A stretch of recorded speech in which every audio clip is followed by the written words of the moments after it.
Hello, my name is V-Sin, and this is a snapshot of Shin Gundam Musou, or I guess if you're in the West, you could technically call this Dynasty Warriors Gundam 4. Now, this is a pretty darn iterative series. It's been going on for close to a decade now, I think, actually. And it's basically Dynasty Warriors with Gundam units. That's really about it, and for the most part. Now, there are two modes, database and option.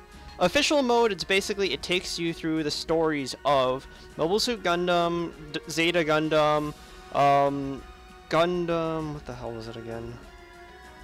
Char's Counterattack, Seed, Destiny, and what has come out of Unicorn so far.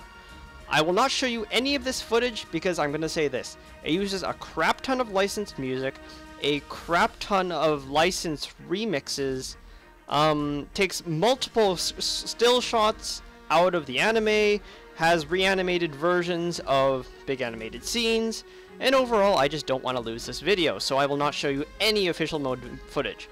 Ultimate mode is what I'm going to be showing you. This is basically the crossover story. I'll go into more detail in a second.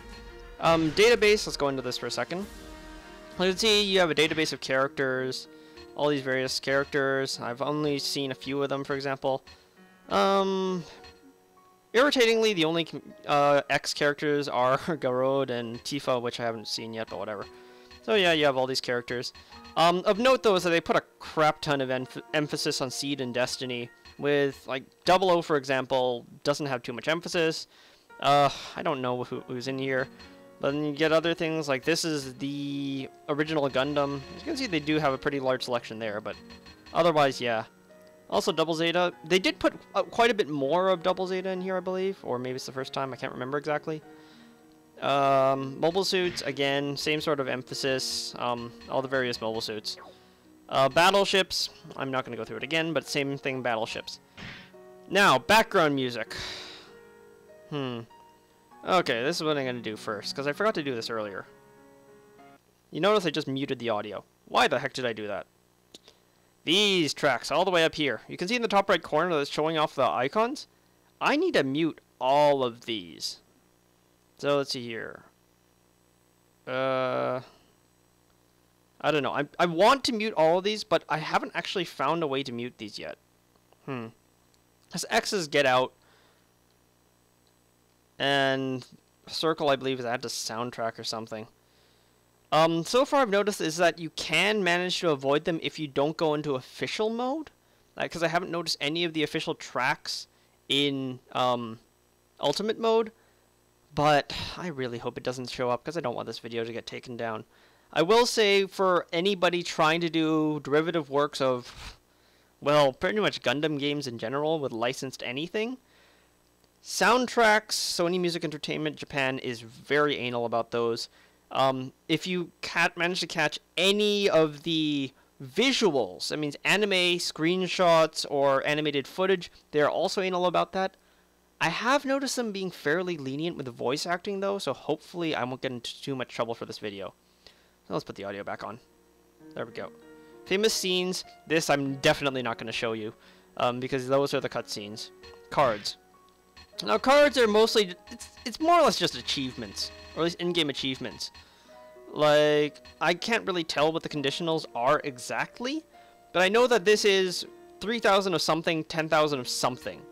I've noticed that some of these are, for example, kill a certain number of units, or use a unit enough times. Let's see if I can get over here, blah, da, da, da, da, da. Is this one? Let's see if I can find it. Come on.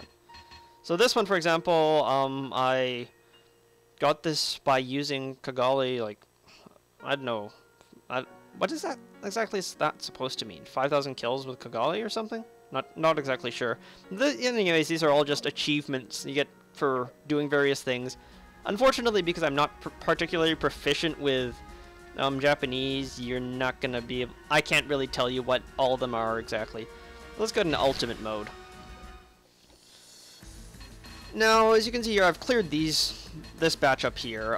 You also have all these other ones. As you can see from the little screenshots cutting in, depending on which one it is, you'll get various scenarios. the crossover story is conveyed entirely through text. Completely text. There is no unique voice acting. All the voice acting is mostly just the usual character quips that they spam in every single mode ever, so you don't get much out of that. So unfortunately, if you're looking for what the crossover story is like, you will have to wait for localization or a translation guide. You won't be able to get anything out of it here. So let's go, where am I here? Where is this? Nope, not that one. There we go. So I haven't actually done this yet. We're going to go through the first mission together. But I do know that I should be able to play this one because... you should use Kigali? Nah, I'll use Garode.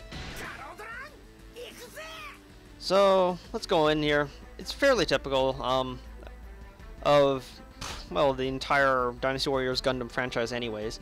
You can see the text is rolling by. And on the off chance that you can read Chinese or Japanese, I'm going to skip through this just to avoid spoilers. So now you get to this window in Ultimate Mode. This window is also technically available in Official Mode as one of the options after you complete it for the first time, I believe. In the Official Mode, for the most part, though, it just simply says prep, continue, prep, continue. That's mostly how Official Mode goes. This, however, it is a branching system. So let's go over here for a second. Now, plans and materials. I have no clue what materials do. I've tried looking it up. I can't really figure it out yet. So let's just go into plans for a second. Okay, good. I have some stuff to put together. So plans is just every single suit. For example, if I try to pick heavy arms, you'll get this pop-up. This pop-up means that you can't use it on this character. So units are character bound. For the most part, for example, if I pick this grunt unit, you can use every grunt unit on everybody, I believe. But certain units are specific to certain people. Like, for example, if I want to use Strike, I need to use Kira or Mulaflaga. If I want to use Strike Rouge, I'm only allowed to use Kigali, etc. So, okay, let's get in here. And now you see this equipment system, plans. This is similar to the stat-up system from Dynasty Warriors Gundam 3, with a slight difference. The difference being that this is, in a way, similar to how you would obtain better and better units in Dynasty Warriors Gundam 3, but in this case you get to merge stats, more or less. So this is the main one I have right now. Press circle. Oops, that's the X button. Wrong button. First option. And what you do is you get into this screen. And what you end up having is the ability to merge the parts into this big one. So first of all, the red box on the left, that is the part that you currently have selected. The one on the right is when you merge it in, what are the stats going to look like? So in this case, if I merge this part in, it's going to increase the fight stat by 10.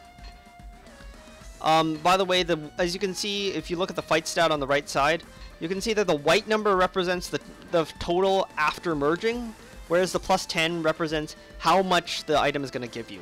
So I'm going to merge these. Hi. This will merge them. I believe after you get it to, 5 out of 10 equipment slots, I believe you can get SP gauge 2, which means you have 2 SP gauges. In terms of higher rank parts, because you can see the little rank D next to all over the screen, that I could be horribly wrong, but rank C and up, you get SP gauge 2 with zero parts attached. I believe the cap is SP gauge 3, where you have 3 SP gauges, so you can just spam 3 in a row.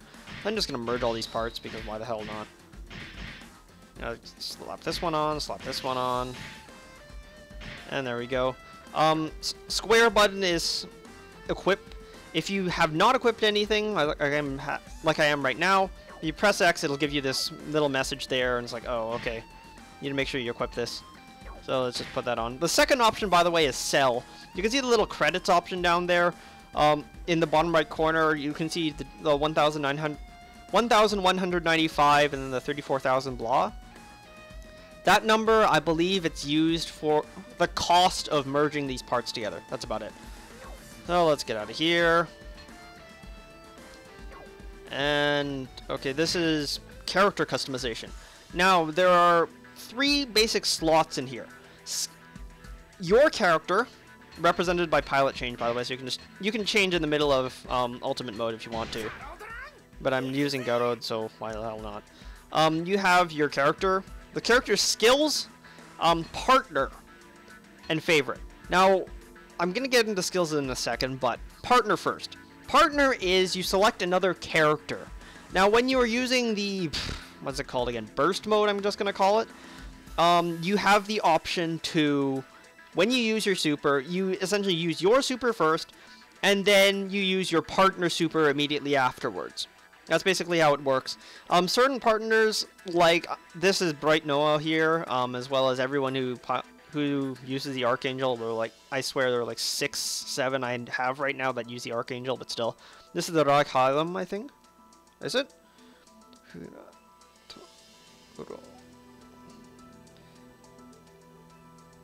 Oh, this is Argama. Never mind, not Rakhaim. Well, no difference. Anyways, basically what you do is you just use a super. I believe that the Argama isn't actually playable, but I could be horribly wrong about that. And I haven't actually gotten to the point where you can use the battleships yet. Of note though is that basically everything that shows up as something on the map is playable. So all the grunt units, all the mobile suit units, and all of the boss units as well. Those are playable. I don't know, maybe I'll be able to show you one later, but for now that's all it is. Favorite is just you give them team points after you complete the battle. That's about it. Let's go into skills now. Alright.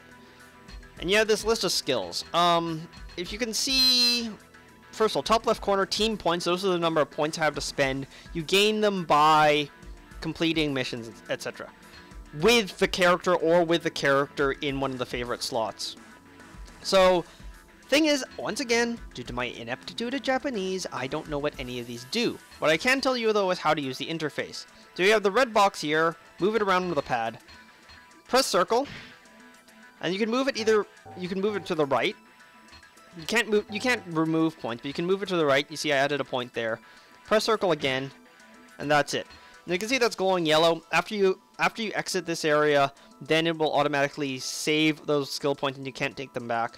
I have no idea what this does, so that looks cool. I don't know what this does. Let's do that. You press square to equip them, and then that's about it. You can see the top right corner, there are 6 slots. 4 of them are flashing, 2 of them are not. Though you can equip a maximum of 6 skills per character. I believe that's a hard cap of 6. It doesn't increase with level or anything. As the character level, top right corner again, as the character level increases, then you can obtain more skills, but you still need to gain all the skill points in order to get it. Alright, enough of this. Enough of the interface, let's get into battle. I'm going to do it on normal with XX and see what happens. This might be extremely difficult. Again, I'm going to skip this. I'm going to skip this here. So you get to this window. Preparation, it's basically all the menus I just show you. That's preparation, unit field, victory conditions, player info option. Victory conditions, you'll mostly have to pay attention to this. So if you can read katakana, and I strongly recommend that you don't get this game unless you can at least read katakana, just so you can tell people apart. Amuro, the boss character, just means beat the boss. Player, if the player dies, or A field, if you lose A field, I believe. So if the opposing, basically if an opponent captures the A field, then you also auto lose. That in particular is important because you don't want to be hacking and slashing around and all of a sudden, why did I lose? No, you have to protect your A field in some of these. In other missions, you can actually just completely forgo the field and forget about it. Let's go into options for a second. This is irritating for me because I wish I could tell you what all these options are, but I really can't. I'm sorry. Sounds though, just a quick note about sounds. I will say that the balance between voice and background music is fine because when voices cut in, they actually tone back the background music. However, I've noticed a couple times when like one voice will try to mute out another voice and then the background music will suddenly surge up and then the voice will be low. So I don't know, it seems as though the way that they regulate the audio, It's coded to basically emphasize voice, yet it's sometimes a little bit glitchy.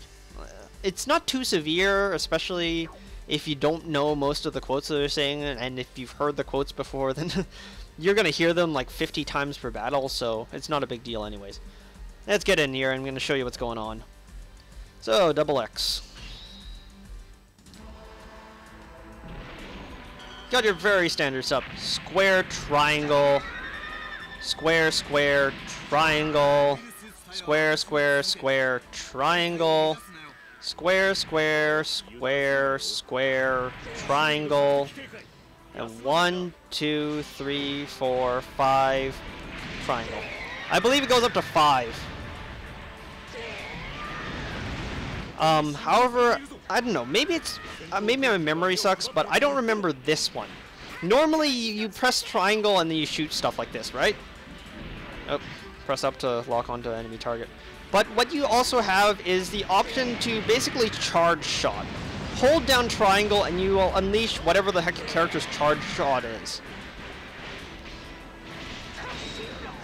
Circle is the default button for special, by the way, but charge shot is just interesting because it makes ranged options suck less. Most of the new units are seed units, so for example, Strike is definitely one of the different units. Oh crap. I'm gonna take this area over here real fast. So Strike, for example, and other units like Buster, what the heck is it called? Launcher Impulse, stuff like that. A lot of these newer units will use a lot more ranged attacks, which is really nice. Because a lot of these older units, like, for example, Wing Zero uses a Buster Rifle barely. Because I remember playing Dynasty Warriors Gundam 1 at a demo unit when I was much younger, and moveset is identical after all these years. Like, I guess it's identical for familiarity, but seriously. Like, it rarely uses the Buster Rifle, and it's really lame like that, I guess, but whatever. That's more of a Gundam fan quip. Not a big deal for you guys, but whatever. Okay, let's do this. Activate burst. In the middle of the burst, you basically gain increased stats for the most part. Higher attack speed, higher attack range, higher attack damage. If you want to cancel the burst and save a little bit of your burst meter, tap the button again. By the way, that big red glowing button, that is on the touchscreen. It's not. As far as I know, there is no actual keybind to that, so you have to use the touchscreen for that. It does make it slightly inconvenient, though, if, like, for example, you're trying to play this on a Vita TV. I'm not sure if they're going to actually have a port for this on Vita TV or not. But I don't know. It's organic enough. It's really close to your usual thumb, so it's not really an issue. It's just there. You have to remember it's there. Burst meter is in the bottom left corner. It's the orange curved bar thing. That's the burst meter. SP gauge is the pink meter. The blue gauge that's slowly ticking down right now. You can see it turns orange when it's about to run out. That one is the boost gauge. You hold down X to boost. Hold R and you rise up. And then of course you can do all sorts of stuff.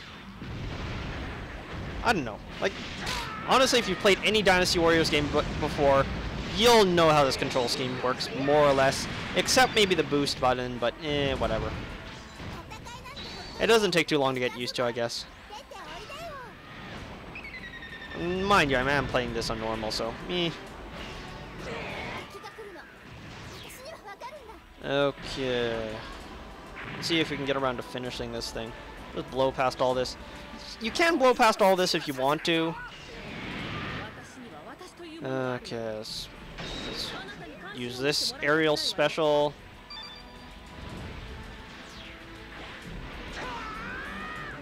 Let's see, air combo. Get him? Yep.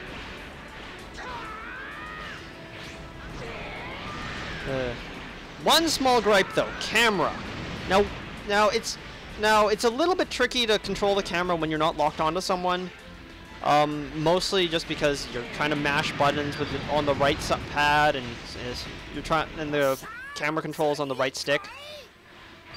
But the real gripe here is once you're actually locked onto a target, because that part it gets really awkward. It sort of turns the camera extremely slowly, yet at the same time it doesn't turn quickly enough. So, like, for example, when you're trying to do a follow-up with, say, the charge shot attack, or one of the triangle attacks, it's just, even though you're locked on for camera, all the aiming is still manual. So you end up sometimes just completely missing everything because the camera suddenly jerks you in a direction. It's like, oh no, I wasn't aiming in that direction. I don't know. Thankfully, it's not too severe, and you can just like compensate for it by just throwing out AOEs like that. So it's nice. Alright, let's see, get this point. What I've noticed is that as you get through the story mode and through higher difficulty missions, like in the start it's really easy to just cheese your way past everyone. In the higher difficulty you find that enemies end up taking your points really, really quickly. Like absurdly quickly. And like in some of the harder missions, I found that I just straight up cannot like hold more than 1 point without, say, running in circles repeatedly. Really annoying, but then again, that is a part of the difficulty. So I can't really fault him for making it difficult. Alright, anything else around here? A point. Okay, run all the way back to A point, it's under attack. If you overuse your boost button, then what happens is you go into overheat, and there's a short period of time where you can't use the boost. And nothing especially special, but worth noting just so that you don't suddenly run out of boost and you're trying to move somewhere and then everything goes to hell. Alright.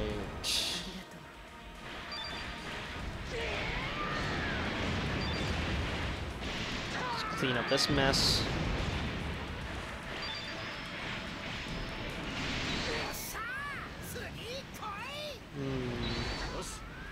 Shoot the ground again. Oh, boss finally showed up. Let's go beat the snot out of him really quickly. He's in a Rick DS.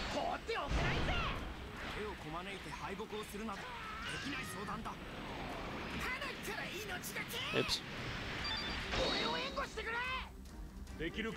Alright. With excessive firepower. Rawr. And there's the Argama showing up. Blowing up Amuro, because that makes perfect sense. Crossover story. And that's it for this mission. So, mission end screen. So first of all, you get this. Overall, I would actually say that the graphics are about as much as I could have hoped for the Vita. It is not as good as a PlayStation 3, obviously. If you notice like for example, when I was going through the units, you go through the screen and you can see that image, that is the PlayStation 3 graphics. So first of all, you get to this result report screen. I believe this is sell plan, so basically you get those credits in the bottom right corner out of selling the plan. This one is keep plans. For the most part, if you're lazy like me, you can just mash circle here, but you get plans for all these various units that you blew up during the mission. Ooh, I got an A rank at Rick DS. Oh wait, no, that's the one I got a long time ago. Never mind. You see here, Gym 2. Anyways, more crossover story. And then autosave. And you can see here it moves forward. I'm gonna get out of this one for a second, because it's just gonna show you what it also looks like in other ones. This is one that I've been through for a decent chunk. So you can see you get missions, and then afterwards you split off and pick a certain mission, and you can move forward. That final boss is taking me forever, so I'm not gonna bother with it right now. Let's see here. For example, this one. Let's see here. Was it this one? No, it wasn't this one. Then it was probably this one.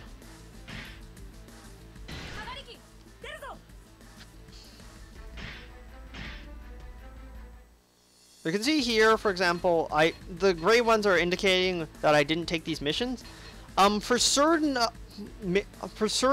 paths, this is obviously the replay, so I get to do these now. But when I originally did this mission, what it basically did is I went first mission, second mission, branched off into these two over here. Picked this one, it locked me out of the upper one. Picked this one, locked me out of these two, and then I got to the final one. That's how it goes for the first time you go through them. When you do the repetition, then you can also do the other ones. Now, what you may have also noticed is in the bottom right corner of the window, you can see the what looks like bronze, silver, gold. That is the mission achievement.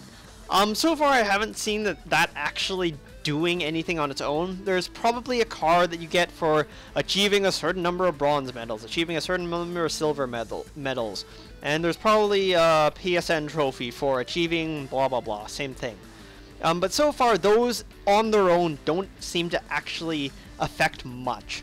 I haven't even seen it affect the payout, to be honest. So let's get out of here again. And you know what? Let's get straight to the verdict, shall we? First of all, Gundam fans, is this worth importing right away? Because keep in mind that, in fact, I can't cite it yet because I can't figure out where I got the site, but the developer for this game did come out and say on Twitter that yes, localization was planned. So you are going to get English voices. If the previous Dynasty Warrior games are any indication, you aren't going to get any of the licensed remixes or tracks, but you will still get all of the game original soundtrack. And here's the thing. Would you really want to jump at this? Because it is not the PSN discount level of 6,250 some yen, which say something like Gundam Breaker came out at, or like, for example, God Eater 2 is like 5,900 some yen. Those are quite a bit cheaper. This one is sitting at 6,900 some yen. It's full price. It's okay, so I believe, is it matching or is it slower? I believe it's matching the PS3 price. You're getting lower graphical fidelity. You do get the portability, obviously, but, and for the most part, it's just more expensive than everything else. And from a Western import perspective, again, emphasizing the Western part, you aren't really getting a tremendous amount out of this. I mean, you get to play with all the new units, and for example, I'm really enjoying playing with Strike, and I might as well wedge some extra Strike footage into here at the very end of it. Oh, where the hell am I? Let's go back down to this one.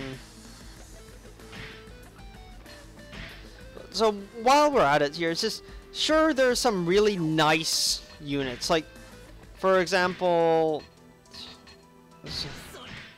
got a Kira,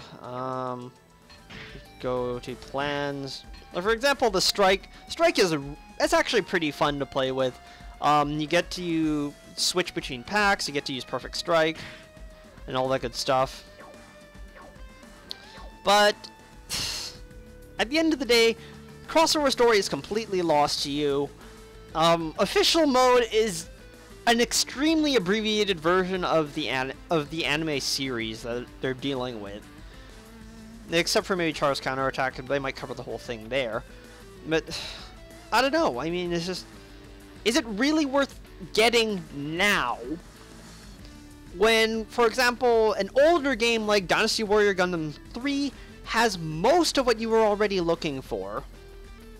Has most of the similar systems, like the skill system is still there, the pilot level up system is still there, the upgrade system is extremely similar. So it's just, why would you bother dropping so much money on a Japanese version, importing it? If you're buying a physical copy, you have to get you have to deal with import taxes and regular taxes and shipping fees. I really don't think this is worthwhile, because the chances of localization are very high, and you don't really gain much over older iterations.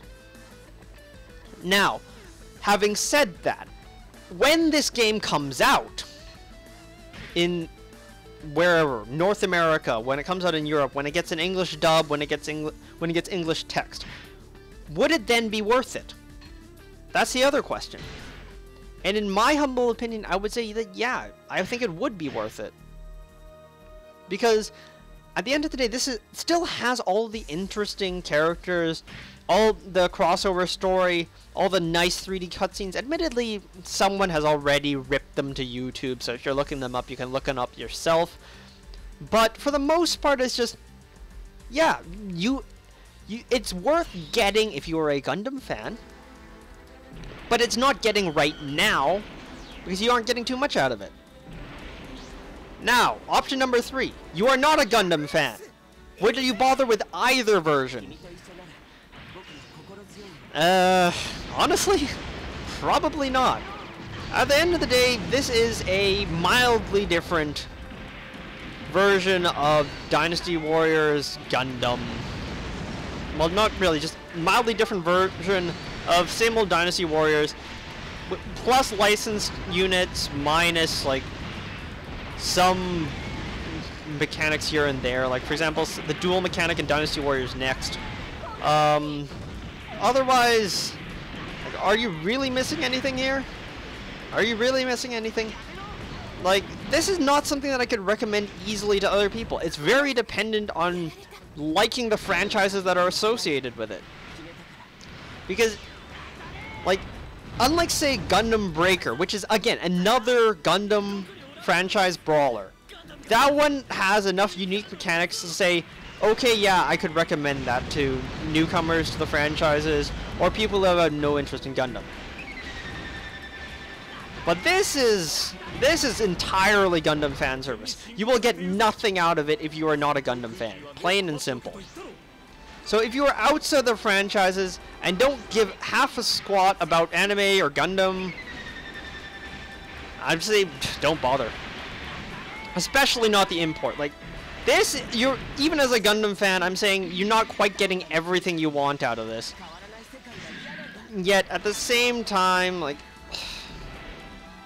and like, okay, basically Gundam fans, you'll want to wait for the port. And non-Gundam fans, like, don't even get near here. It might be worth it when it finally gets translated if you're willing to drop money and it maybe goes on a discount. But until then, non-fans should probably stay away from this game. Well, that's about it. TLDR, Gundam fans should probably wait. Gundam non-fans shouldn't even bother. My name has been VSyn. Thanks for watching.